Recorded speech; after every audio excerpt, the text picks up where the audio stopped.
you can go to the next slide, Susan. Our town halls have been a great way for us to stay connected with our supporters and those of us who are part of our school community. We started these last year virtually and really wanted to continue them this year because we thought that this is a great way for us to, again, stay in touch with you. So a few housekeeping notes for this one. We are recording this webinar. You probably just maybe saw a note pop up on your screen. So we are recording this.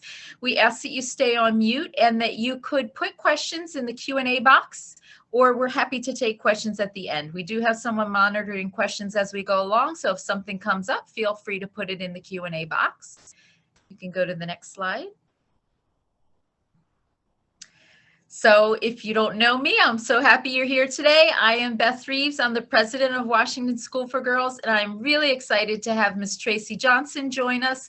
Tracy's been with us a few years, but is in a new leadership role for us at the school, and her title is Instructional Lead for Equity and Excellence. She also is our reading teacher lead, so she wears many hats here at WSG, but is really an important part of our program and the leadership team part of our program.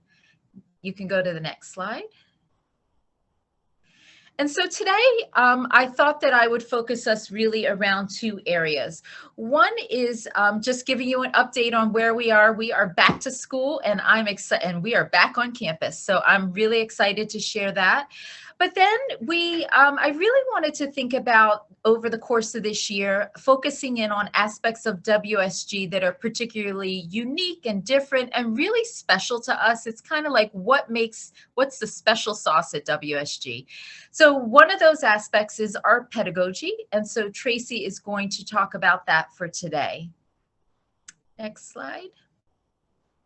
And so as I start us off, I just always like to come back to our school mission. The Washington School for Girls ignites the joyful pursuit of learning and inspires lives of faith-filled purpose, leadership, and service.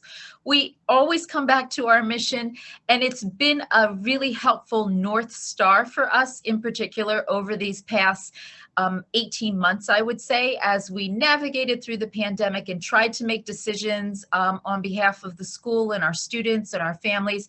And always grounding ourselves in our mission is a helpful way to just always be clear on where we're going with things. Next slide. And so if I start us off, I have to just bring out this important point. This is our third school year that's been impacted by COVID. It's so easy to kind of bracket COVID in school year sense like that was last year because we were remote. But the reality was COVID first impacted us in March of 2020. So that was sort of mid-school year of that year, then completely impacted us last year. And then here we are still in a pandemic in the 21-22 school year and trying to figure things out. I don't think any of us thought in, January of 2020 that in September of 2021, this is still where we would be, but here we are. Next slide. But we have learned a lot, I would say, over the past 3 school years in terms of our approach and, again, grounding ourselves in our mission and just thinking about where we are as a school and what we need to bring forward. I would say flexibility and adaptability are just 2 words that constantly come to mind over what we've learned over the past 3 years. We are constantly reassessing and thinking about how we do things from the very start when we thought about remote learning and how we would bring it forward to our students and what it would look like and how would the teachers be served and all of that. We continue to just assess our students, survey our families, find out what was working. We stayed in touch with our staff and our teachers and adapted along the way. We continue to do that. The way we're doing things now is different from the way they were in September. They're also slightly different than they even were in August when we came back to school. I think that as a school, it's just is really important to recognize we're in a very unusual situation, continue to be. And so while we're back on campus, this is not the same environment that we're operating in as we were in years prior to the pandemic. So we have to be flexible and adapt our program accordingly. We also have really just leaned into focusing on remote learning and family support. We know that's a really important part of what we're doing.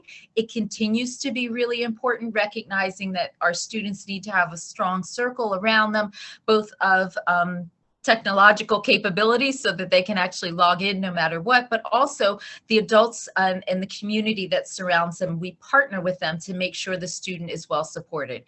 All of that leads to my thought that WSG really does continue to be a small school with big opportunities. It may look different time to time in how we bring things forward to our students, but I'm excited to say that we continue to be a program that's very robust in providing great opportunities for our girls. And so where are we right now? It is the 21-22 school year. We are in person. We came back on our balanced calendar, which goes virtually year round. We came back in August, and we've been mostly in person since then. We have really been adhering to very strict protocols. We do social distancing. We've limited the number of students that we have on campus because we are space constrained, but we're fully masked all of the time. It feels like it's working well. We keep our students in cohorts. The teachers tend to travel instead of the students traveling from class to class. The teachers travel. We try to minimize the sort of the exposures that you may have from students collecting. We robustly use our outdoor space as we can, whether available, because we know it's a safe space outside. But all of those kinds of things put in place really have helped to keep us in a good place. We also, as I said, adapting. We continue to adapt from what we've learned. And even just thinking about some of our students as they join us this year, if a student is 10 years old right now, that would be somewhere in the 4th grade, maybe age range. They really haven't been present in school since they were 8 years old. And there's a lot of learning that goes on in place, not just academic learning, but how to be part of a community, how to build relationships, how to have friendships, a lot of the social emotional side. It was very difficult to have the same kinds of experiences during remote learning. So we've adapted and sort of tinkered with our program and thought about how we approach those aspects of it with students so that we know that we're really digging in and providing the opportunities that they need at this point. Next slide. And so even with all of that, I have to just again acknowledge it's a very unique school year that we're in. We know that we have a very deep well of academic progress that we need to fill. Last year, we did make progress with our students, certainly, and we can see that from our assessments, but it's not the same as had we been in-person learning. So we've really changed a lot of our focus in terms of student support structures and thinking about how teachers and the adults work with the students so that we can get as much academic learning in as possible. It also is still a very cautious time for our families in terms of COVID. Our students are largely unvaccinated because of their age, and so we operate with a great deal of caution and really need to continue to have the trust of our families that we're keeping everybody safe and healthy. And understanding all of that, also need to understand that sometimes students will need to be hybrid for a variety of reasons. So that's a challenging framework to have to operate in when you're in a small staff with limited resources. If you occasionally have students that need to be hybrid or teachers are teaching remotely, it's just requires a lot of juggling. And that's important for us to just figure out a way to navigate through. I also want to say some of what you probably have heard in the news just about schools and how things are impacting us right now impact us as well. You may hear about a national teacher shortage. We in fact did start the school year with open positions, it was a little more difficult to hire them. We're fully staffed now, I'm excited to say, but those kinds of things impact WSG. And because we're small, we recognize that we have to continue to pivot and find ways that we can actually address that. I worry on behalf of our teachers and our staff, just the heavy load that we continue to bear as educators. And so we really are thinking about ways that we can ensure to focus on the wellness of our teachers and those that deliver all of the important instruction to our students. So it's overall, I feel like we're in a great spot this year in order to, we're back in person. That's the most important thing. We're excited to keep going with the students. But I also do recognize, particularly as the leader of our school, that we have a lot of unique circumstances that we're navigating through and will continue to do so likely for this entire school year. So that is sort of the sum total of where we are operationally right now. I also want to note that, you know, it's you can't lose sight of the fact that we have a big picture, future thinking part of our school that we always need to be thinking about. This is where I work very heavily with our board of trustees, but our day-to-day operations are so very important to us. I've referenced our strategic plan in the past, and we are continuing to make movement to think about how we move those big projects forward into the future, but we're also concretely focusing on the day-to-day and how do we make sure that everybody, again, is safe and healthy, and we're doing what we need to do to continue to keep the school open for our students on campus throughout this school year. It's a delicate balancing act, but one that I am excited to do with my team and with the board, and I expect that we'll be able to share more about that as the school year goes on. But now I would like to turn it over to Ms. Tracy Johnson so she can talk about our pedagogy, which in particular focuses on what we believe about teaching and learning. So thank you, Tracy. Thank you so much, Dr. Reaves, and thank you everyone again for joining us. As Dr. Reaves said, I am Tracy Johnson. I am the Instructional Lead of Equity and Excellence here at Washington School for Girls, and I am also the Reading Lead. Next slide, please. So I'm going to start off by trying to explain to you what pedagogy is. So from an educator's standpoint, we know what it is, but to just share with you, simply put, pedagogy is the art and science of teaching educational methods. It is the manner in which instruction is taught. So we do it in such a way that we are able to reach all of our students so that they can garner success in what they're learning. And I found two quotes. The first one is by Malala Yousafzai, and she's quoted as saying, "We cannot all succeed when half of us are held back." And I thought that that was a really powerful statement. How can we say that we are successful as a school if all students aren't having success? And then I found another equally powerful quote from Dr. Martin Luther King Jr. that reads, "The function of education is to teach one to think intensively and to think critically. Intelligence plus character, that is the goal of true education." And that is really what we strive for here at WSG on a day-to-day basis in our classrooms. Next slide, please. So there are 5 approaches to pedagogical practice. The first is the constructivist approach, and that's where learners are involved in making meaning behind their learning. The second is the collaborative approach, where students work in pairs and in groups to learn concepts and apply them to real-world situations. The third pedagogical practice is inquiry-based, and that's where students work both independently and in partners and in groups, and that's where they learn to solve real-world problems, and they learn to solve problems and create other situations. The next approach is integrative. That is when learners learn from one another through shared experiences. And then our last pedagogy practice is reflective. And that is the time when learners reflect and begin to synthesize the information that they have newly acquired. Next slide, please. our pedagogy. So we have 9 pedagogical practices that we implement here at Washington School for Girls. And they are faith-based, individualized, culturally responsive, experiential, inquiry-based, flexible grouping, differentiated assessments, positive behavior systems, and data-driven decision-making. Next slide, please. So faith-based. I want to direct you to the pictures of our founding spirits and of course our Bible. That is one of our key texts here at WSG. So our first founding spirit is Mary McLeod Bethune. The second is Claudine Tavernet, and the third is Cornelia Connolly.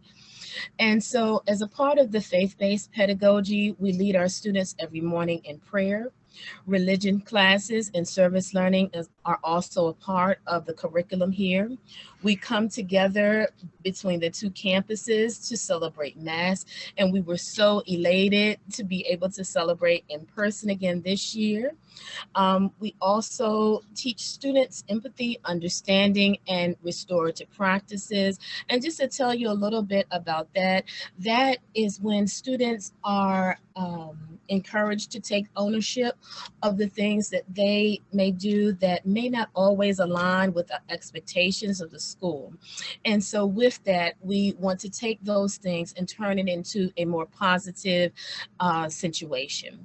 And then finally, we want to ensure that as a part of our faith-based curriculum, we make sure that the students are understanding our school history as well as our founding spirits. Next slide, please. Individualized instruction. It looks like differentiated instruction where students are grouped based on their needs, and teachers are able to work with them to really help to support them. And all of this is in an effort to make sure that our students are reading, writing, and performing all of their tasks on grade level. A part of that goes along with goal setting and progress monitoring, and we do a lot of work around that during our student support meetings, where we create student support plans and set goals for our students who are in need of additional support. We also provide collaborative input and we work as a team whenever we work together to create those student support plans. We scaffold student activities as needed for success. Next slide, please. Culturally responsive. We pride ourselves in being respectful of all cultures and backgrounds. We work very hard to actively interrupt bias and racism. Parents are our students' first teachers, and we communicate that to both our families and our students from day one, from the application progress until the day they walk through the door, and we continue on as we work with our kids. And then we always want to communicate to our students that their lives do matter. Next slide, please. I'm going to take a quick break because we did have a question come in. Thank you, Miranda Ward. She says, I love that you teach empathy. How do you assess this? And what are some examples of restorative practices and the professional development that faculty, staff, and volunteers receive to sustain this culture? Okay, so let me see if I can answer that question. So thank you, Dr. Ward, for that question. I do appreciate it. So one way that students are able to I guess be assessed on empathy is just in our day-to-day practice, looking at giving them behavior flip points. And behavior flip is the program that we use to monitor both positive and not so positive behaviors. Students have access to that. They know how to use it and look day to day to see the points that they are assigned. And once they accumulate a certain amount of points, there are prizes at each interval to celebrate students. Similarly, whenever students do not follow the expectations, there are some restorative practices that we do, and it may not be looked at always as a positive situation. However, students do learn from it. And one thing is detention, and that does happen on both campuses. But with the detention, it takes place during recess for students, but that is more of a time of reflection. They have to take that time and write down what action they did to cause them to have detention at that moment, and then talk about what they will do to not be able to make that same error in the future, and how they will continue to adhere to our expectations in class, in the hallway, in the restroom, or wherever the infraction was. So that takes it from just being a punitive situation where they're just having to sit there and think about what they did. They're not just thinking about it, they're actually writing about it and then coming up with a plan of action to be able to move forward from it. I hope that I answered the question. I think there was another part that had to do with training. So our teachers have been trained on how to utilize behavior flip. We talk about it weekly. Students are also celebrated every Wednesday with Courage Awards that really speak to our not our founding spirits, but our core values, and if I did not adequately answer that, I will revisit it at the end of the presentation. So experiential learning, that is when students really take those concrete experiences that they learn in class, and that is a time for them to really reflect and apply those skills that they learn in class to real life scenarios.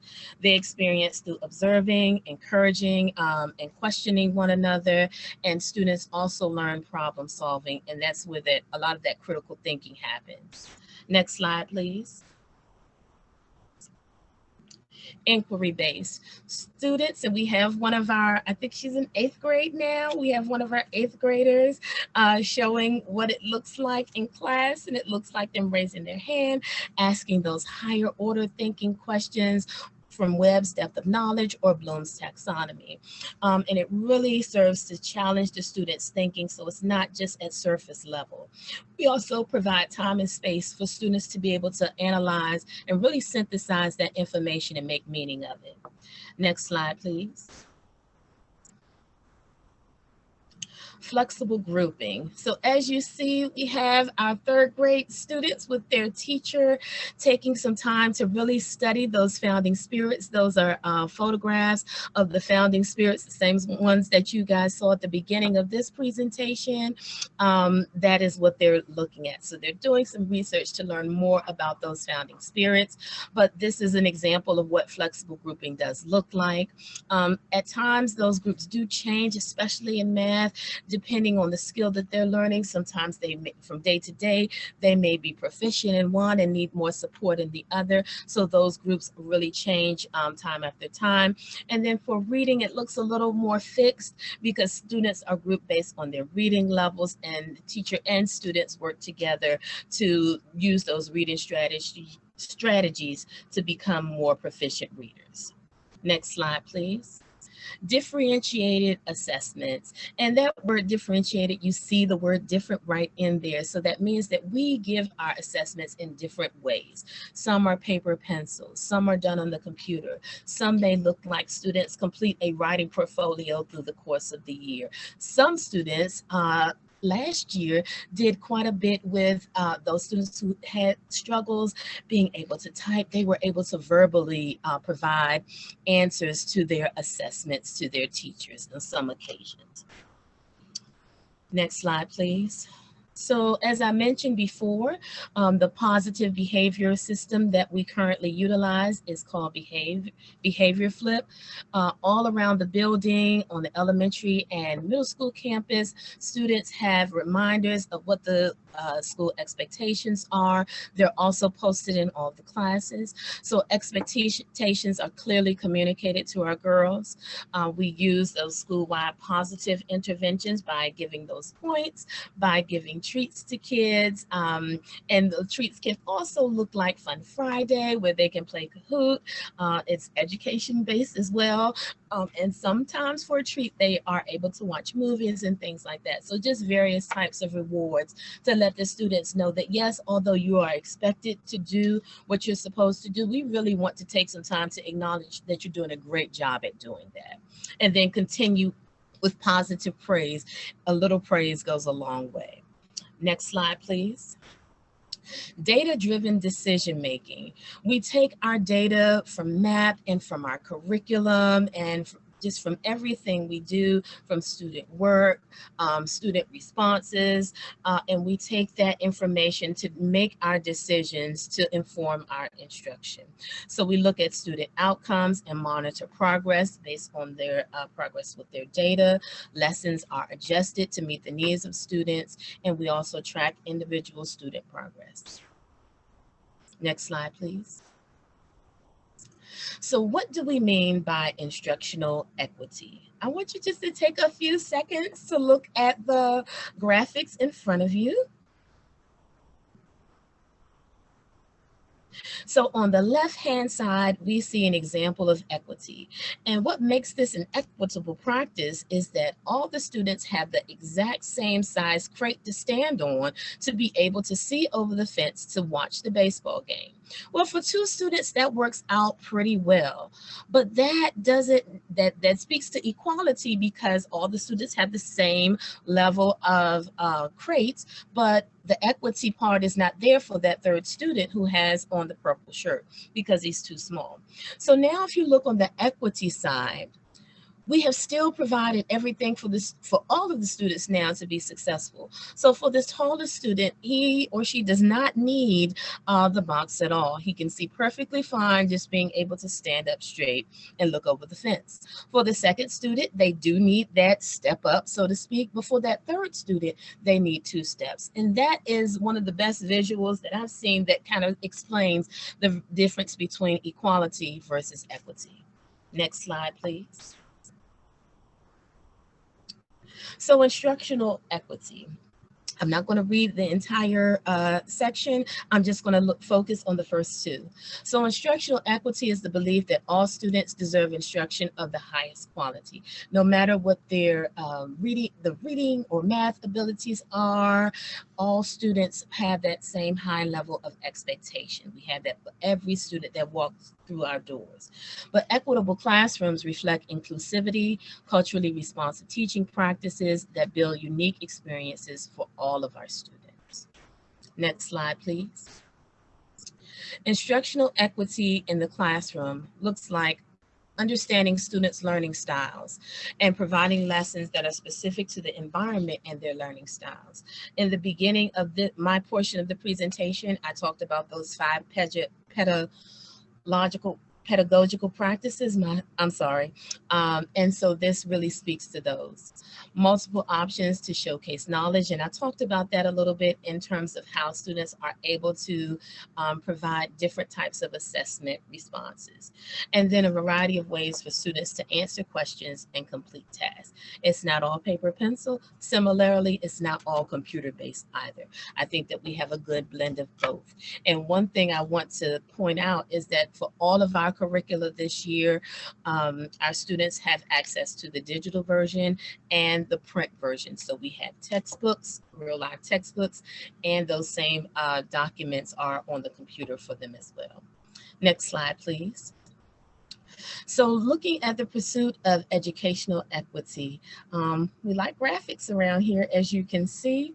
So educational equity ensures that our students get what they need and are able to compete in our ever-changing society. So I want to take a few seconds to look at this graphic. This is a representation of the story, The Giving Tree by Shel Silverstein. So the picture on the top left-hand corner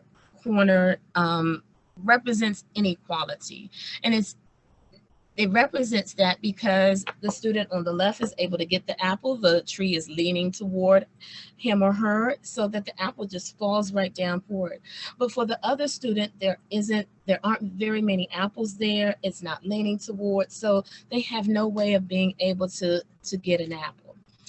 On the very next picture, now we have provided them with some equality, okay? So now we've given them, or so we think, that equal playing field, just like we did at that other slide with the crates. So now we've provided the students with the 2 ladders, but it still does not help because the tree is still leaning toward one student versus the other. And although now they have equality, they don't quite have the equitable practice that we're looking for. So if you look at the third slide, now you see where equity comes in. Not only did you have to give both students a ladder to be able to enable them to get the apple for themselves, but the student who had a higher reach has a taller ladder to be able to reach that apple.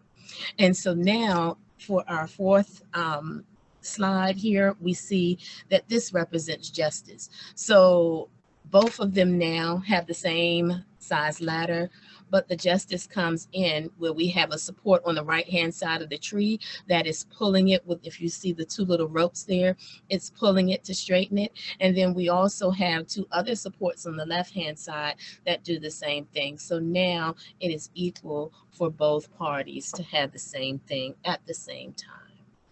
Next slide, please. Okay, so our pedagogy in practice looks like blended learning, both online and in person. Twice a month or so, we have Mondays where we have virtual classes, and students are able to also continue to practice that social emotional learning time. Teachers push into various classrooms where students remain in class, and that is all a part of our COVID protocol.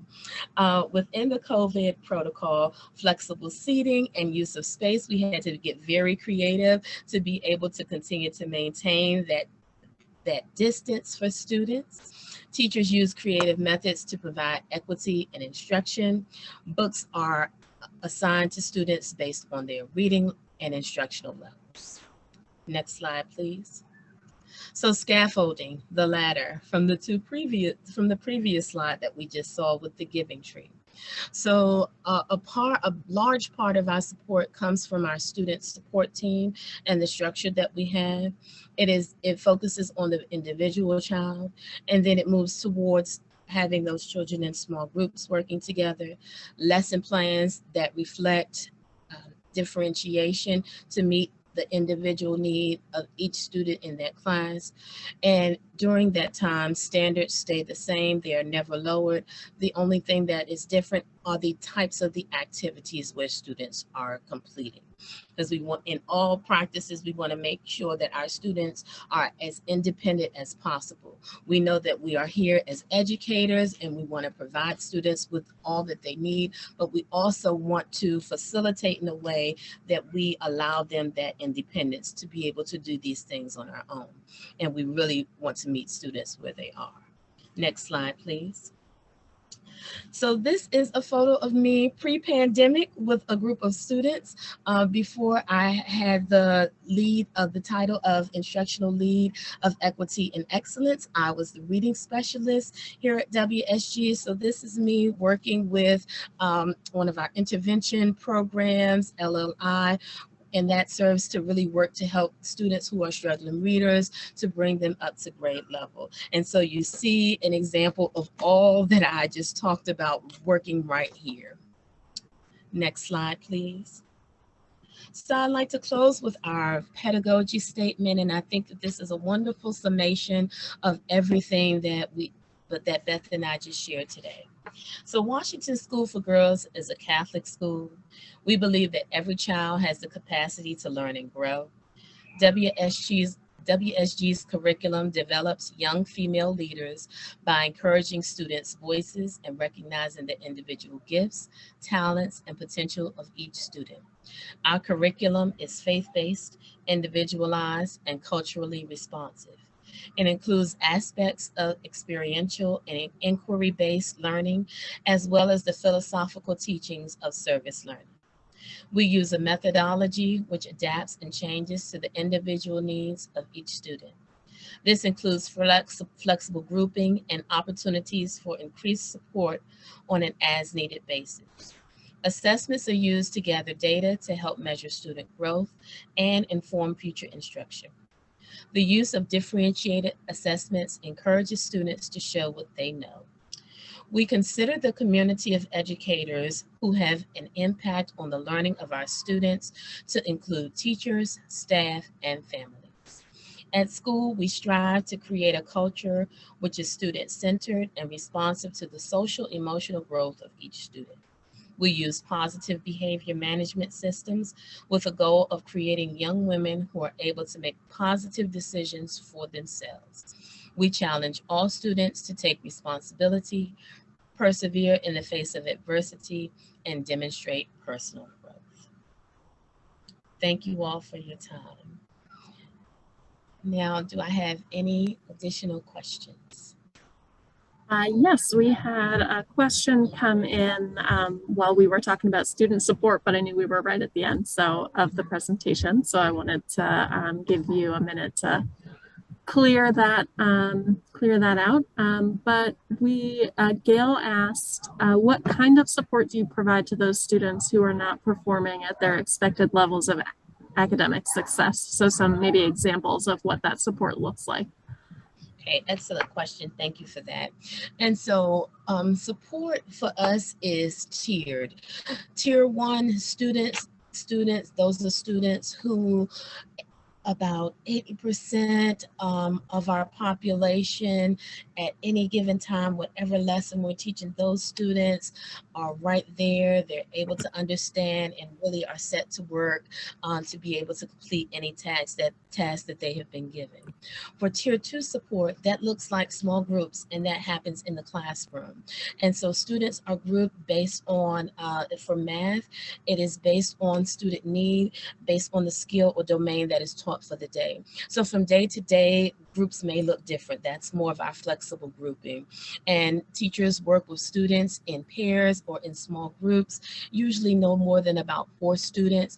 And that teacher will take time to look over the intervention portion of the curriculum and begin to implement that for students. So that, again, still keeps the same standards that all students have been exposed to, but it teaches that skill in a different way for those students to have more opportunities for success.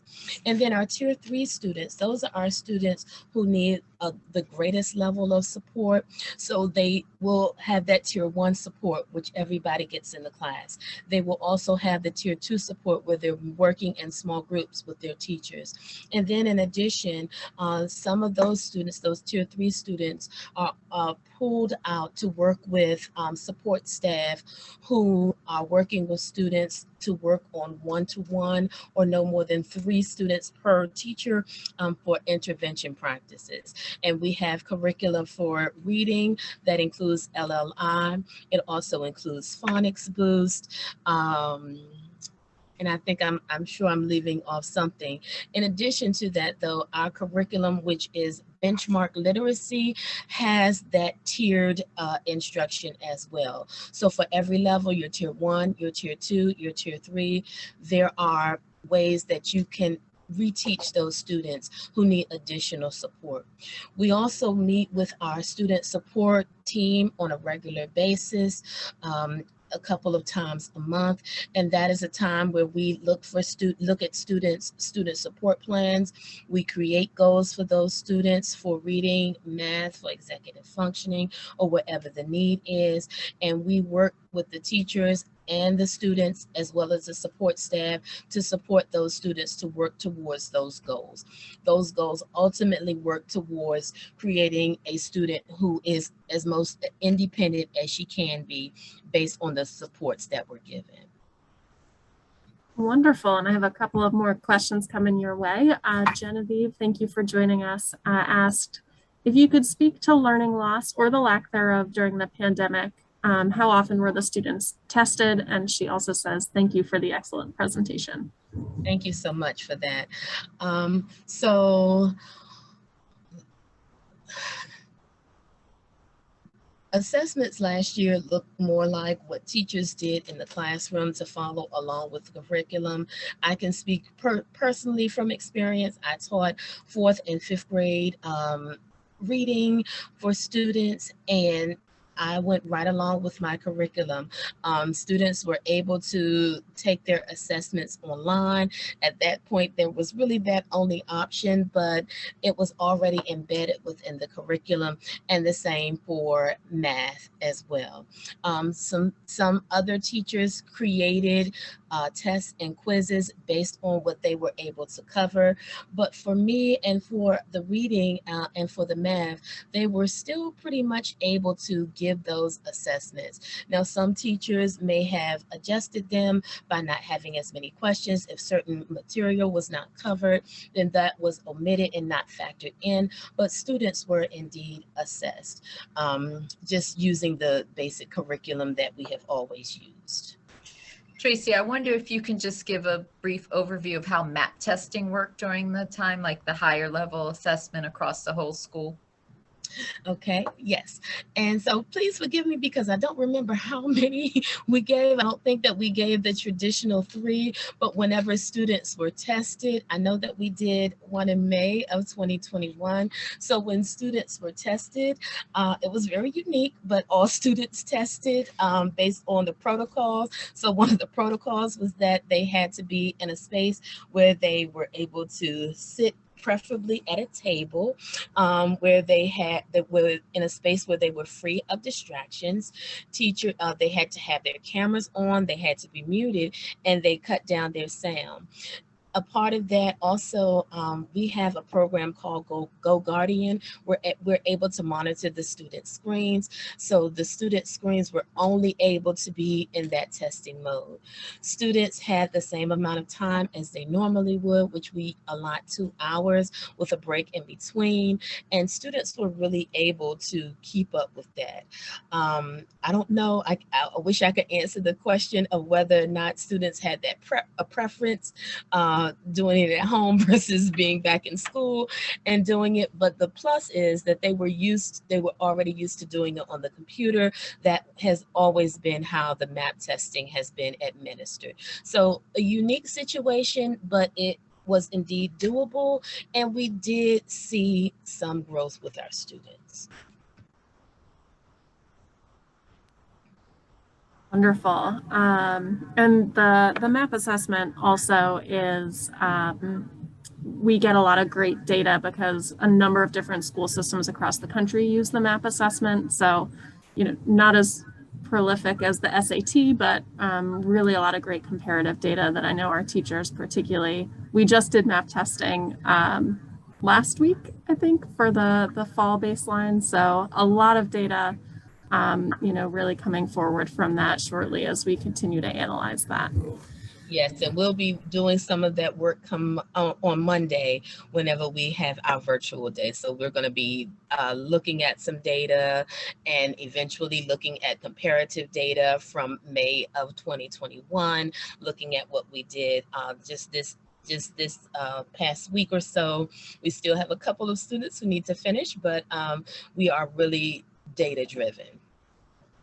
And I have another question here about assessments. Pat, who is one of our in-classroom volunteers pre-COVID, shares or wonders about the assessment process in a little bit more detail. She shares that when she worked in a class, the girls might have different levels of support, but the testing and grading was the same for all of them. So Tracy, maybe could you elaborate on, that intersection between the classroom supports that happen outside of testing and then how that translates into the assessment environment? And so pre-COVID, we were doing more of the traditional assessments when everybody had the same assessment, and everybody took it the same way. There weren't really many variations with that.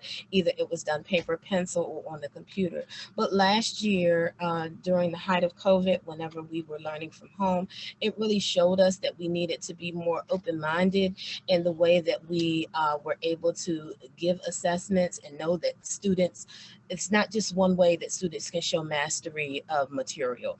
So we started to expand, and we had some students who were, and again, this happened really virtually, but we but we are going to continue with that as we are back in person. But some students did meet with their teacher during office hours to have a verbal assessment where the teacher asked questions of the student, the same questions, and the student was able to verbally give them the response. So we're moving more towards looking at being differentiated. I can give you another example. As I was teaching in fifth grade this year to help to alleviate until we had a teacher to come in. We had an assessment. The first assessment that I gave based on the curriculum was done traditionally. They used the computer to do it. But then the next administration of the same curriculum, different week and different skills that were tested, students were able to work in pairs. They were able to have the paper pencil version, and they were able to talk and work at solving the problem. They were able to use their notes and things like that. At that point, there weren't any students that required anything further differentiated to be able to be successful with that. And I graded that, and I had students, I had only one student who did not successfully pass, but she will have an opportunity to take a different version of the test so that she can indeed show her success. Wonderful. That is so indicative of the individual approach that we take with our students. We have another question from Amy who says, thank you for the excellent presentation. This is about our COVID protocols. If a student has to stay at home due to a possible exposure to COVID, how does the hybrid instruction work? Does the student participate in the classes as they are occurring remotely?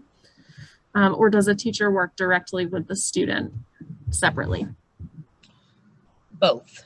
So the first thing that students are, that all of the classes are equipped with is a device called the swivel. And so if we are alerted that a student has to stay home for whatever reason, then we are immediately to set up our swivel device.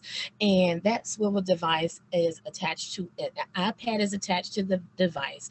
And just as the name says, it swivels back and forth, and it follows whomever is instructing. It follows that person, and we wear a microphone, and the students are able to hear and communicate with us. So once the swivel is set up, the student can follow along with the teacher in class, just as she would be if she was in person.